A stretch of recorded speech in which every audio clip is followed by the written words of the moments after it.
Esse é o ano que nós vamos estudar sobre crescer no Espírito. Ok? Como é que nós podemos crescer no Espírito? O que é crescimento no Espírito? Veja, nós nascemos de novo. Paulo diz lá em Coríntios que nós somos como crianças. E sabe qual que é a coisa horrível? É que a gente pode nascer como criança e continuar por um tempão como criança. Essa era a encrenca que Paulo tinha com a igreja de Corinto. Ele disse, eu queria falar com vocês, com palavras para gente adulto, mas vocês ainda são crianças, eu tenho que falar para vocês como crianças. Tenho que dar leitinho para vocês, porque não cresceram. Entenderam? Então nós precisamos crescer no Espírito. Nosso homem interior, que é o que nasceu de novo em Jesus, ele precisa crescer. Nós precisamos nos tornar a estatura do varão perfeito que é Jesus. Isso é crescimento. Amém? Isso é crescimento espiritual. Nós estamos falando desse assunto no livro de Efésios. Abram aí Efésios capítulo 6. É o nosso texto de hoje, Efésios 6. Eu estou maravilhado reestudando a epístola de Efésios. Eu já estudei várias vezes, mas esta vez parece que eu estou estudando assim, vendo as coisas de um ponto de vista mais maduro, mais consciente. E eu vou dizer uma coisa para vocês, eu tenho me alegrado muito quando eu fico aqui no escritório, orando, estudando, vendo o que Deus quer falar. Tem sido uma coisa tremenda. E vai ser para vocês hoje. Coloque a sua mão na cabeça, assim, ó, na sua cabeça. Diga assim comigo, Pai, no nome de Jesus. A minha mente é lugar de batalha, Senhor. Senhor, é muita agitação, é muita coisa, é muita demanda do dia a dia. Mas, Senhor, Tu és Senhor da minha mente. A Tua palavra diz que eu tenho a mente de Cristo. E eu tenho. Agora, Senhor, Tua palavra vai entrar pela minha mente e vai cair no meu coração. Porque eu creio, não com a minha mente, mas com o meu coração. E essa palavra vai dar muito fruto para a glória do Teu nome. Amém. Amém e amém. No capítulo 5, Paulo começou nos dizendo que a maneira do cristão, a única maneira pela qual o cristão pode andar como cristão, é ser cheio do Espírito. Que ele pode andar como cristão do jeito de Deus, no projeto de Deus. Porque tem duas maneiras de andarmos como cristãos. Cristão carnal, cristão espiritual. Então, para andar pelo Espírito, nós precisamos ser cheios do Espírito. Sabe, andar pelo Espírito é quando você começa a extravasar do Espírito Santo, quando ele começa a se manifestar através de você. E o Paulo nos disse que essa é a base. Aí depois que você se torna cheio do Espírito Santo, vem a segunda coisa, vem o teu andar. Porque Deus não quer encher você do Espírito Santo para você ficar, Jesus, que bom ser cheio do Espírito Santo. É bom. Mas tem um propósito, porque Deus é um Deus de propósitos. Diga assim, meu Deus é um Deus de propósitos. Tem uma razão para Deus encher você do Espírito Santo. É você andar no Espírito. Amém? Então aí depois que nós somos cheios do Espírito Santo, nós vamos andar no Espírito. Agora presta atenção. Andar no Espírito é um tanto assim nebuloso, é um negócio, mas na verdade não é. O que é andar no Espírito? Se eu tivesse que explicar para você o que é andar no Espírito, eu te explico de maneira simples. Sabe o que é andar no Espírito? São os teus relacionamentos. Deus te criou para relacionamentos. E andar no Espírito é você andar num relacionamento segundo o Espírito Santo tem para a tua vida. É você andar dirigido pelo Espírito Santo nos teus relacionamentos. E qual é o primeiro relacionamento? Se você é casado, é você e a sua esposa. Por isso que depois que a Bíblia diz enchei-vos do Espírito Santo, ele começa a falar do marido e da mulher.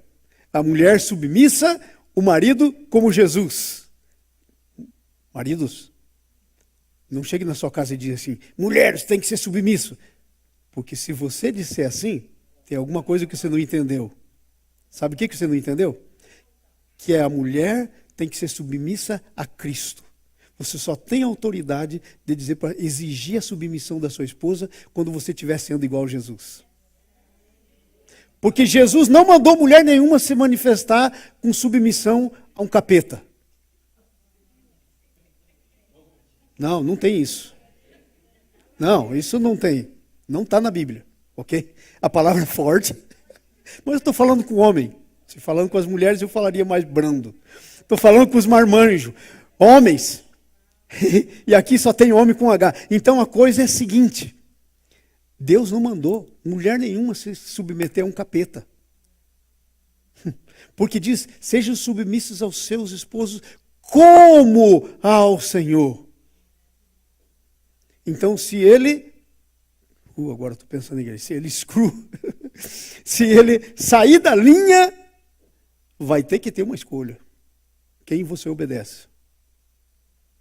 Porque aí tem pobrezinha das irmãs que foram botadas na cabeça delas que ela tem que obedecer tudo, até quando está errado. Não, você pode respeitar, desrespeito não é de Deus. Mas obedecer e fazer uma coisa que não passa pela Bíblia, aí você tem uma escolha. Ou Jesus ou seu marido. É por isso que tem textos na Bíblia que diz assim. Já leram os textos? Uma vez eu li aqui os textos. Né? Duros. Por isso o marido deixa pai e mãe, faz um só com a sua esposa, e daí vai dizendo, aquele que não ama mais a mim do que a sua mulher, do que seu filho, do que... Está aí na Bíblia. Então, nós não somos um povo sem padrões. Nós somos um povo que tem padrões e alto. Ok? Padrão para o homem é Jesus. Padrão para a mulher é como a igreja tem que ser com Jesus. Submissa. Amém? Então, hoje nós vamos começar. A primeira submissão era com relação ao casamento, a mulher e o marido, esse relacionamento. Você foi cheio do Espírito Santo para se relacionar primeiro com o seu marido. Gente, casal cheio do Espírito Santo. Eu tenho que dizer para isso. Olha aqui para mim, vocês. Quem não é casado vai ser. Então olha para mim, presta atenção. Sabe para que Deus criou o casamento? Primeiro ele pôs o Adão no paraíso. E o Adão estava lá sozinho. E tinha tudo que é tipo de flor. E ele disse, cultive, guarde o jardim. Não tinha de quem guardar, não tinha nenhum ladrão, não tinha nada. Mas você vai cuidar para mim disso aqui. Aí Deus disse assim, uau, não é bom que o homem esteja só. O que ele quis dizer? Caramba, eu criei tudo isso aí e agora pus o Adão aqui e ele não pode desfrutar de tudo isso que eu fiz. Ele precisa de alguém junto com ele para desfrutar. Veja, Deus te deu uma esposa e pôs você num jardim, porque você está num jardim hoje. Lá naquele tempo, era um jardim chamado Éden. Sabe como é que se chama o jardim de Deus hoje? Igreja. Aquele jardim do Éden era um símbolo da igreja. Você está num jardim. E você está nesse jardim para desfrutar. Para desfrutar. Com a sua esposa. Porque sem ela não é bom que o homem esteja só. Não vai conseguir desfrutar. Então, o casamento foi feito para você. Estou abrindo aqui, porque primeiro estudo nosso do relacionamento era no casamento, né? O casamento foi feito para ser um jardim. Deus pôs o primeiro casal num jardim. Por isso que o casamento bom é aquele quando Deus pega você, seu esposo, e põe no jardim de novo, que é a igreja. E aí você está no jardim. Agora presta atenção. Lá no jardim tem tudo que é tipo de flor e tudo, tem rosa. O que é que tem na rosa? Por que tem espinho na rosa?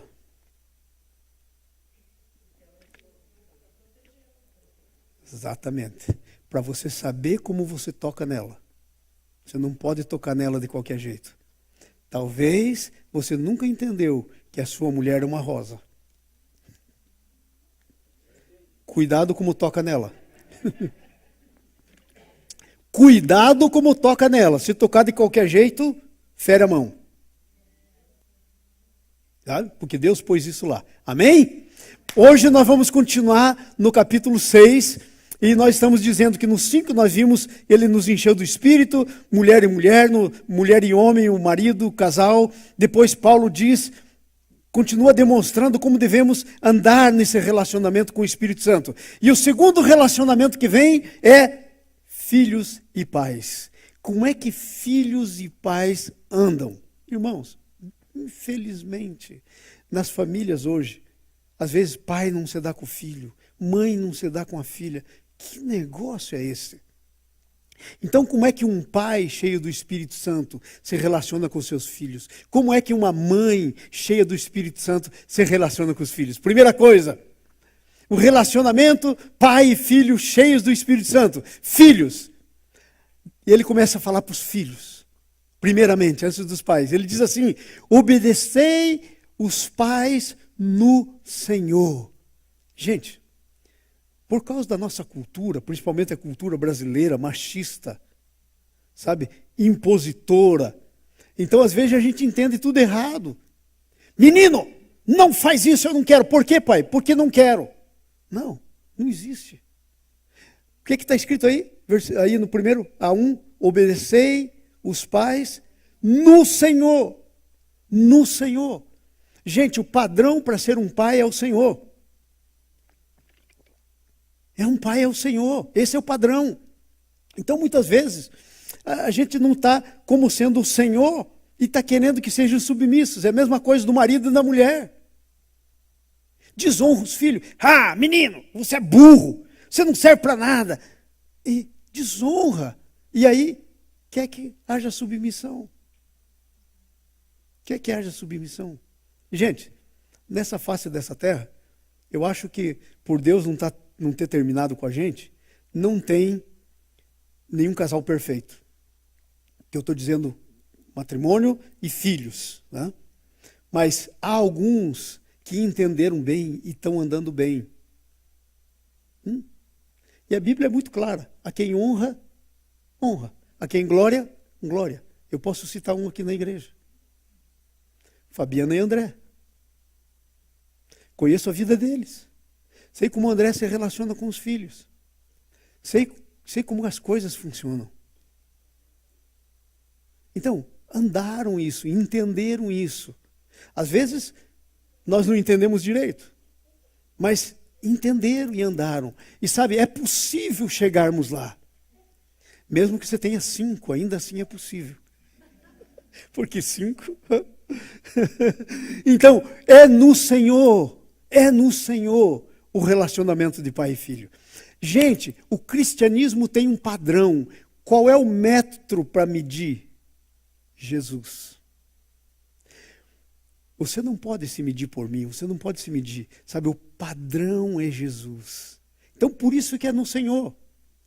Veja só, isso está relacionado com a justiça.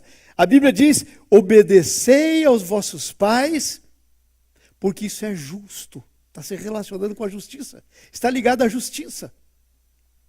Pais, obedecei, filhos, obedecei aos vossos pais no Senhor, porque isso é justo. Irmãos, Deus é o Deus da justiça. E Deus estabeleceu uma maneira da justiça vir na terra. Então é um Deus justo, Espírito Santo justo. Aí sabe quem que veio aqui para a terra? O Filho. Sabe como é que ele viveu a vida dele? Justo, um filho justo. Aí ele morreu e ressuscitou, e ele vive na gente. E agora o nosso relacionamento com os nossos filhos precisa ser na justiça. Tem a ver com a justiça. É uma questão de justiça, ok? A obediência está ligada à honra, a segunda parte do versículo. Veja aí, versículo 2a. O que diz aí na sua Bíblia? Diz assim, ó. Honra teu pai e tua mãe, que é o primeiro mandamento com promessa. O André falou aqui, hoje, sobre honra. Nós não damos o dízimo para fazer um negócio com Deus. Gente, Deus te abençoa apesar do dízimo. Porque Ele não te abençoa por alguma coisa que você faça. Sabe como é que Deus te abençoa? Pelo que Jesus fez. Agora, esse é um lado da moeda. Vira o outro lado da moeda. Agora vem a nossa parte. Por que nós fazemos o que Deus diz que nós temos que fazer? E Deus diz que nós temos que ser dizimistas. Por causa da honra. Por que nós temos que criar os nossos filhos no temor e na disciplina do Senhor? Por causa do negócio honra e por causa do negócio justiça. Sabe? Todo filho que sai por aí desonrando todo mundo é porque nunca aprendeu honra na casa. Os pais não honraram. Os pais impunham Os pais eram impositores, não honravam. Você que ainda não tem filhos e vai ter, aprenda essa lição. A lição da honra, a lição da justiça. Faz coisa com os filhos que não é justo. Ok? Está ligada à justiça e à obediência. Eu pulei um ainda, não. Estava no 3, né? Está ligada à honra, pode passar, por favor. Está ligado também à obediência. Obediência que honra, libera promessa de sucesso e longevidade. Por quê? Porque é uma consequência. O sucesso é uma consequência. Irmãos, se não criarmos os nossos filhos na disciplina, na obediência do Senhor, com honra e com justiça, eles não vão poder ser bem-sucedidos. Porque vai faltar honra e vai faltar justiça. Faltou honra e justiça, sabe qual é a coisa que é retirada de lado? A graça. Graça não é uma graça barata. A graça teve um preço, o preço da vida de Jesus pago por nós. Amém? Deu para entender isso? A honra libera a promessa. Diz aí o texto, olha como é que o texto diz, presta atenção nisso. Para que te vá bem e sejas de longa vida sobre a terra.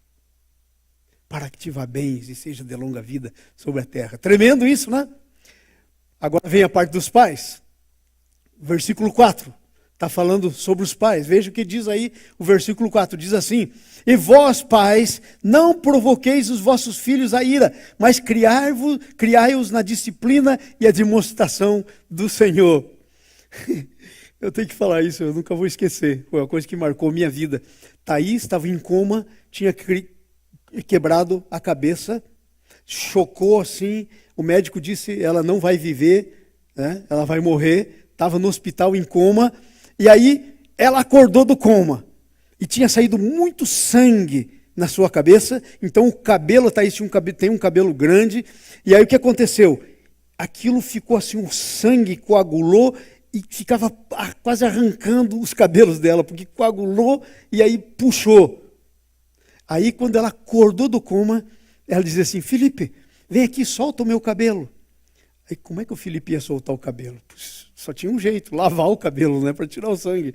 Aí o Felipe foi lá e mexeu, lembro como se fosse hoje. Aí a Thaís virou e disse, meninos, vocês não sabem. Aí chamou a mãe, mãe, solta o meu cabelo. Ela foi lá e mexeu no cabelo e tal, da Thaís, Thaís saindo do coma. E aí a Thaís disse assim, mãe, pai, vem aqui, solta o meu cabelo. Aí eu fui lá e toquei assim atrás no cabelo dela e falei, ai meu Jesus. Sabe o que ela fez, essa menina, saindo do coma? Olhou para mim, pai, o senhor não conhece aquele versículo da Bíblia que diz, pai, não provoqueis os vossos filhos a ira? Saindo do coma, eu falei, tá curada. Só pode. Tem a ver com o Espírito Santo. Pai, não provoqueis os vossos filhos a ira.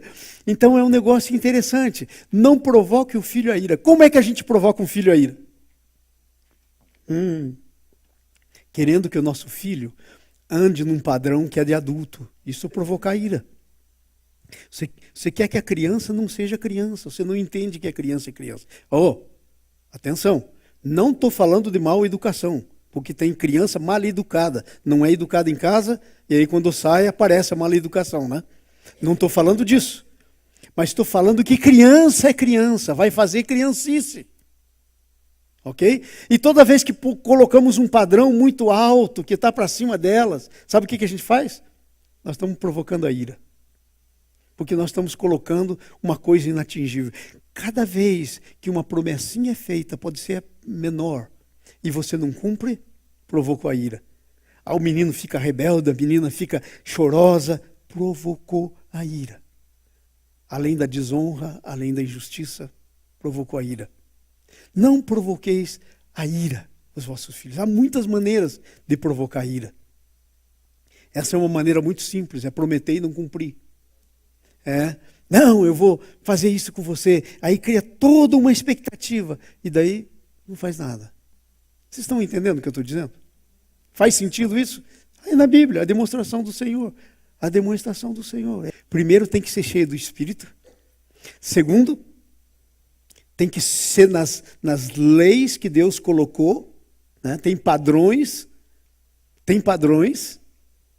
E naquele tempo, no Velho Testamento, tinha uma lei que dizia que se você fosse a bankruptcy, se você... Como é o negócio aí mesmo? Se você fosse a falência, porque quase todo mundo era agricultor, 3 anos sem chover, faliu. Mas tinha alguém que era rico e poderoso, sabe o que você podia fazer no Velho Testamento? Você podia se oferecer como escravo. Então, a mentalidade de Deus para um senhor de escravo é que esse senhor ia cuidar de alguém que pertencia a ele. Então ele se oferecia como escravo. Ele não ia morrer de fome, não ia precisar ser mendigo, ele ia ter cuidado, ele ia ter alguém que cuidasse. Essa é a mentalidade.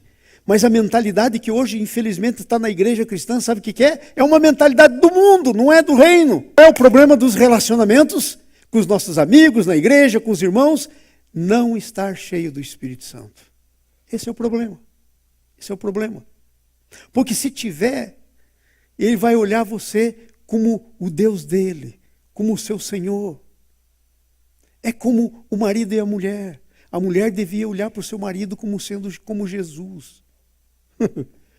Devia...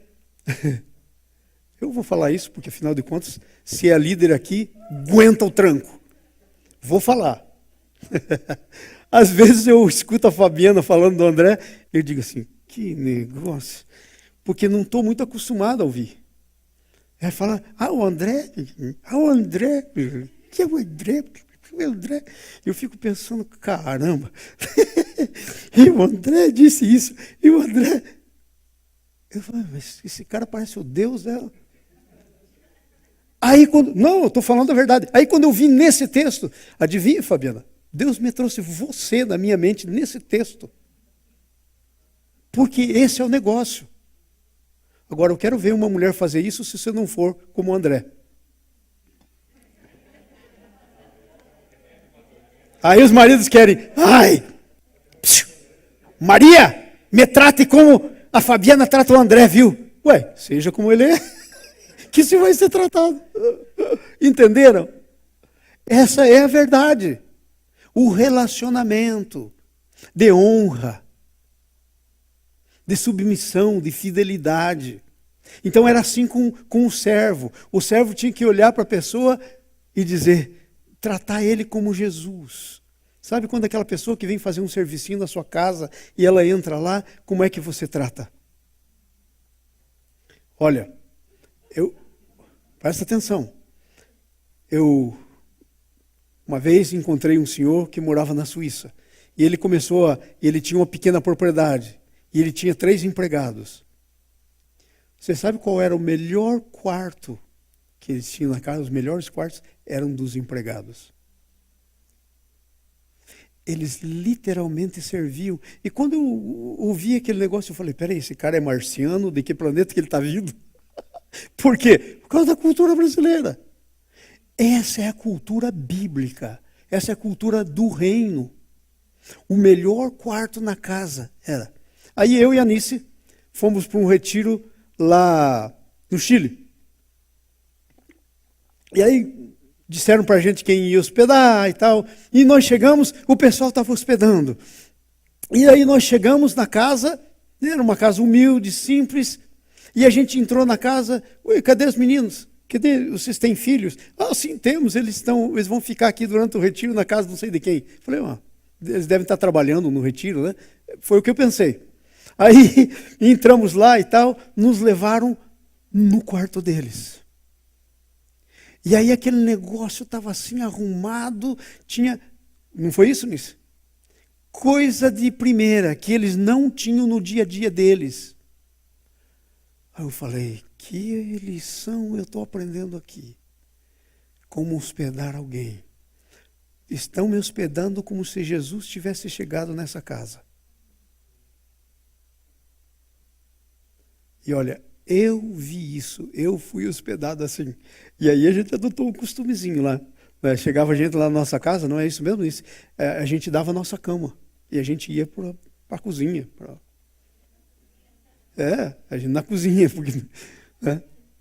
A nossa casa só tinha 3 quartos e a gente dava a cama e ia para a cozinha. A gente começou, nós fomos inspirados. Sabe outra coisa que eu vi lá? Eu cheguei assim, tinha um saco de arroz e um saco de feijão perto da porta. Eu falei, bom, não deve ter tido tempo, né, de guardar esse negócio. Eu pensei lá, alguma coisa. Depois eu descobri que todos eles mantinham perto da porta para doar para quem tinha necessidade. Ficava ali para não correr o risco de esquecer. Do lado da porta, quando estava saindo, pensava na necessidade de alguém e levava a doação. Gente, é o reino. Eu nunca vi o reino desse jeito em outro lugar, a não ser lá no Chile. Isso deveria ser o normal na minha casa, na sua casa. O melhor, servir como o Senhor. E aí nós estamos falando de relacionamentos que tem a ver o Chile, pastor, com o escravo. Ué, é relacionamento. Esse é um modelo de relacionamentos. Com temor e tremor. Então eu pensei assim, nossa, como parece que chegou o presidente aqui, aquela cama assim tinha flor, tinha tudo, um negócio assim sensacional. E aí nos serviam, buscavam, levavam. Eu falei, puxa vida. Agora veja, obedecei com sinceridade de coração. Não é para vender uma imagem. Muitas vezes nós estamos fazendo coisa, gente, para vender uma imagem. Deus não está nem aí com o negócio de vender imagem, porque Deus não é como homem que vê o exterior, disse Deus ao profeta Samuel, quando mandou ungir Davi. Ele queria ungir a pessoa errada. Chegou primeiro, era alto, parecia rei, Deus disse não. Segundo, não. Aí Deus disse, Samuel, tem uma coisa que você não aprendeu. Eu não vejo como homem. O homem vê o exterior, é isso que você está vendo. Eu vejo o coração. Porque Deus queria um homem segundo o coração de Deus. Você entendeu isso? Entendeu? Então, Deus vê o coração. Ok? Então, veja, servir, nós temos que fazer isso com sinceridade de coração. É do teu coração que procedem as saídas da vida. Do teu coração. Ok? Vai para frente. O que está escrito aí? Ainda estamos falando dos servos. Obedecei como obedecemos a Cristo. Não queira estar na minha pele. Porque, por princípio, irmãos, eu falo isso sempre. Vocês já dizem, mas pastor João, de novo, a mesma coisa. Não. É porque eu preciso ficar falando disso para mim não esquecer, porque a gente esquece muito fácil. Quando eu estou estudando para mim pregar, eu não estou estudando para pregar para alguém. Eu estou estudando para mim, para pregar para mim. E depois, quando vou pregar, ainda Deus fala comigo. Coisa que não falou quando eu estava preparando. Então, eu estava aí, obedecei como obedecemos a Cristo. Eu estava pensando, Senhor, como eu estou obedecendo o teu chamado para essa igreja como Jesus? Eu falei, ai, Senhor, que é isso? Olha para mim, Senhor. Essa semana foi um tempo para mim de choro. Por vocês. Por eu não estar sendo exatamente como Cristo na vida de vocês. Sabe, eu até que tento, né? Mas eu me irrito. Né? Esses dias me irritei com a Amanda, me irritei com não sei mais quem aí, irritei. Está escrito aí, como obedecemos a Cristo. Imagina, é como se Deus estivesse me dando, não é como se tivesse, Ele está me dando. É como Deus pondo o filho dele, a filha dele, na minha mão. O que eu vou fazer? Sabe? Graças a Deus que não é uma rotina na minha vida. Né? Mas de quando em quando eu tenho que confessar, vou mentir para alguém. Quem? Se Deus sabe todas as coisas. Não tenho nenhum problema de dizer isso aqui para vocês. É verdade. Né? Então, como obedecemos a Cristo? Sabe? Como é que estamos? E aí tem o outro lado. Como é que está o seu lado comigo? Como é que está o seu lado com os presbíteros da igreja? Como é que está o seu lado com os diáconos da igreja? Como está o seu lado com o ministério do louvor? Como está o seu lado com o ministério das crianças? Com o ministério da dança? E aí vai, porque esse é o padrão. Sabe, você não está fazendo para homens. Você não está obedecendo ao homem, você está obedecendo a Jesus. Agora veja aí, ó. Não servindo de aparência. Eu estou aqui na igreja, irmãos. Eu sirvo. Gente, se é de coração, aí Jesus disse, servo bom e fiel. Mas se é aparência. Sabe? Eu vou dizer isso, já disse aqui também, mas quero dizer de novo, porque essa é uma das ilustrações que eu tenho. Infelizmente não tenho tantas. Então tem que repetir. Eu tinha um amigo, bem amigo meu, que ele era capaz de dar a camisa para alguém, se precisasse. Nunca vi um negócio daquele. Aí, convivendo com ele, e eu crescendo nas coisas de Deus, eu fiz uma descoberta. Sabe que descoberta que eu fiz? Que ele fazia aquilo para ser aceito. Eu pensava que ele estava servindo assim do coração, é aquele espírito de servo. Não, ele fazia o que fazia para ser aceito. Examina o seu coração, irmão. Você faz o que você faz para quê? Para ser aceito? Para ser visto? Isso é os fariseus que faziam lá. Então, não de aparência, não para agradar os homens. Agora aí pega, né? Os servos não tinham que fazer para agradar o Senhor dele. Ele tinha que pensar que ali estava Jesus, ele estava fazendo para Jesus. Ok? E honra, honra, glória, glória. Eu vejo isso na Nini. É isso aí. Então olha para a Nini. Não estou dizendo que ela não tem nenhum problema. Claro, quando eu digo olha para mim, não estou dizendo que eu não tenho problema. Mas nisso, olha para a Nini. Como é que você faz não para agradar os homens? Estão fazendo para homens. Vamos para frente, por favor, o daí. Como é que é esse relacionamento, ainda dos servos? Sabe? Tem certeza que passou, né? O 7. Veja, obedecer como a servos de Cristo. Não é servo do teu Senhor. Gente, aqui na igreja, please, por favor, não esqueçam de mim, mas façam para Jesus. Eu estou aqui porque eu estou aqui. Jesus me colocou no coração para plantar essa igreja. Começamos do nada. Aliás, começamos lá no hospital, quando o Felipe estava em coma. Foi lá que começou essa igreja aqui, na UTI. Então, mas faça as coisas aqui, não para mim. Please. Examina o seu coração. Puxa, quando que vai mudar? Gente, pensa, em nome de Jesus, pensa. Quantos anos de crente você tem? Você está andando com Jesus há quanto tempo? Você é cristão há quanto tempo? Não interessa o nome da igreja. Você crê em Jesus? Você crê em Deus há quanto tempo? Não interessa o nome de igreja. O nome de igreja é o nome da denominação, é da organização. Estou falando coração, pessoa, nosso Deus. Quanto tempo que você crê nele? Você não acha que é hora de mudar um pouquinho as coisas? Fazer as coisas como para ele? Sair da zona de conforto? Excuse me. Sair da zona de conforto e começar a fazer como para o Senhor? Como a servos?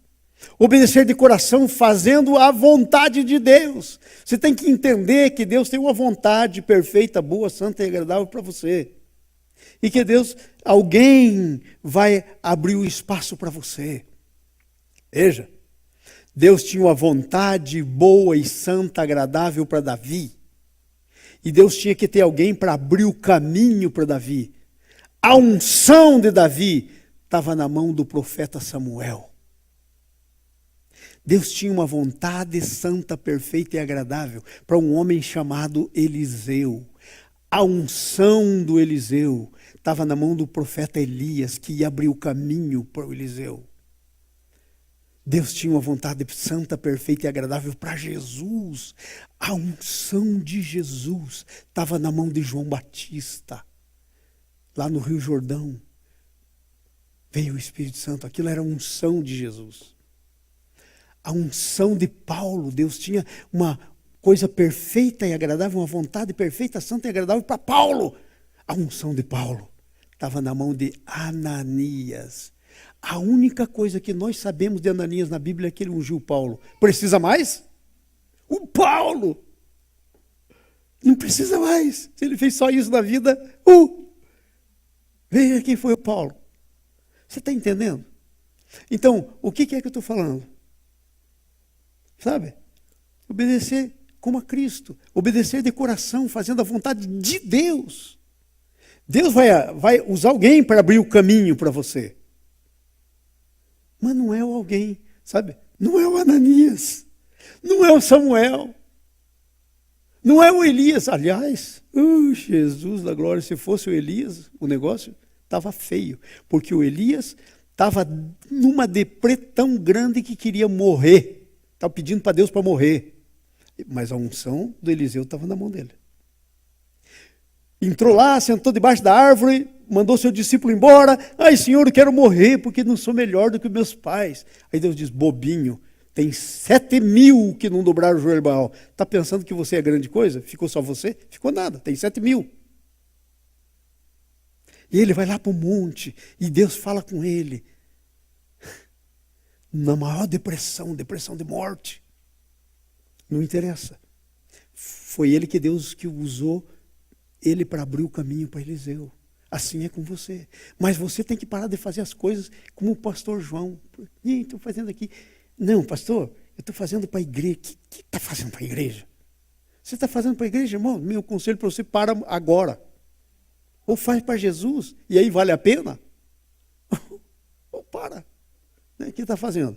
Há um só padrão para servos e livres que tem a recompensa. Veja o versículo 8. Versículo 8 diz assim, vou ler para vocês. Certos de que cada um, está falando do senhor e do escravo, se fizer alguma coisa boa, receberá outra vez do Senhor a recompensa. Seja servo, seja livre. Sabe do que eu estou falando? Galardão, recompensa. Não estou falando de ganhar salvação. Para de querer pensar de fazer alguma coisa para ganhar a tua salvação. Aí você anulou o sacrifício de Jesus. Mas que tem galardão, tem recompensa? Tem. E que Deus é assim, bom e quer abençoar? Ele quer. Pode ir para o próximo versículo, por favor. Então aí está aí. Servos cheios do Espírito Santo. Agora veja os senhores. O padrão para os senhores é o mesmo. Não pode haver ameaças. Olha, eu não posso dizer que eu estou nesse padrão que eu não ameaço. Eu quero. Esse é o meu alvo, não me entenda mal. Eu quero, esse é o meu alvo. Mas não cheguei lá ainda. É como o Paulo disse, eu estou caminhando. Confesso que estou caminhando, não cheguei lá ainda. Né? Mas a gente tem uma coisa aqui na igreja que muitas vezes, não uma vez, várias e várias e várias, as pessoas chegam para mim e dizem, pastor, eu acho que o senhor tinha que ser mais assim, durão, assim, as pessoas. O senhor é muito mole, a pessoa sai da igreja, o senhor abençoa. A pessoa diz, gente, excuse me. Você está entendendo? Está entendendo o que eu estou dizendo? É o mesmo padrão. O mesmo padrão para os servos, para os senhores. É a bênção. Não pode haver ameaça. Irmão, se você sair aqui da igreja, mudar de igreja aqui, você não vai mais prosperar. A bênção do Senhor sai fora. Ixi, isso aí é assim, ó. E gente pensando assim. Não. O que é isso? Claro, não estou dizendo para você sair da igreja. Não me entenda mal. Você é importante, amo você. Mas se você não está aqui pela razão tua e Jesus correta, tem alguma coisa errada. Alguma coisa errada. Não tem que ter ameaça. Servo e o Senhor têm o mesmo Senhor. Pastor João, eu podia dizer todos vocês aqui, chamar por nome. Temos o mesmo padrão. O mesmo padrão. Vamos ter que responder da mesma maneira. Entenderam? É o que está escrito aí. Tem o mesmo Senhor. É o Senhor de ambos. E o Senhor de ambos não faz acepção. Ah, Deus é tão bonzinho com o pastor João. Eu aqui estou, Senhor. Excuse me. Você está acusando Deus de fazer acepção de pessoas. Deus trata você exatamente como trata qualquer filho dele. E temos que entender isso. Gente, o que é que eu estou falando aqui na frente? Relacionamentos. Você foi criado para relacionamento. Deus disse, não é bom que o homem esteja só. Você foi criado para relacionamento. Deus estava no coração de Deus, a família, a sociedade está no coração de Deus.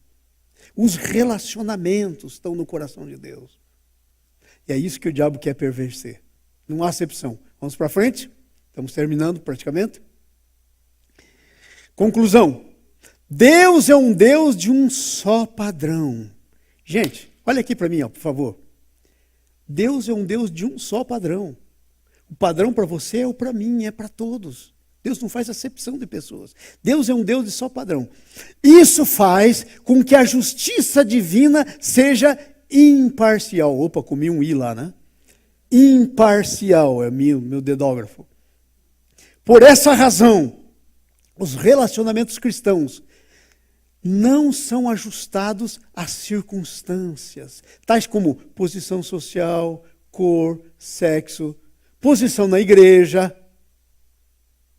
Aliás, se você levar a sério essa história, o maior é o que mais serve, segundo a palavra de Deus. Esse é o negócio. Então, olha, todo tipo de relacionamento tem que refletir o amor, a justiça e a sabedoria de Deus. E todo relacionamento é baseado no conceito da submissão. Irmãos, eu quero terminar dizendo para vocês, submissão. 2 palavras para fazer uma. Sub e missão. Sub quer dizer estar debaixo. Missão. Nós estamos todos debaixo de uma missão. Sabe de quem é a missão? É de Jesus. Eu não tenho missão, você não tem missão. Nós estamos debaixo da missão de Jesus. Então tudo é submissão. Primeiro Deus, depois a submissão uns aos outros. Se você vê, até 1 Coríntios, aquele texto da ceia, diz assim, um pouco antes, no capítulo 11, diz assim, pois Deus é o cabeça de Cristo, Cristo é o cabeça do homem, o homem é o cabeça da mulher. Olha aí, ó. Submissão. O filho foi o primeiro que se submeteu 100%. E ele é o meu padrão, o teu padrão para submissão. Nós temos que nos submeter uns aos outros no temor do Senhor. Amém? Amém. Aleluia.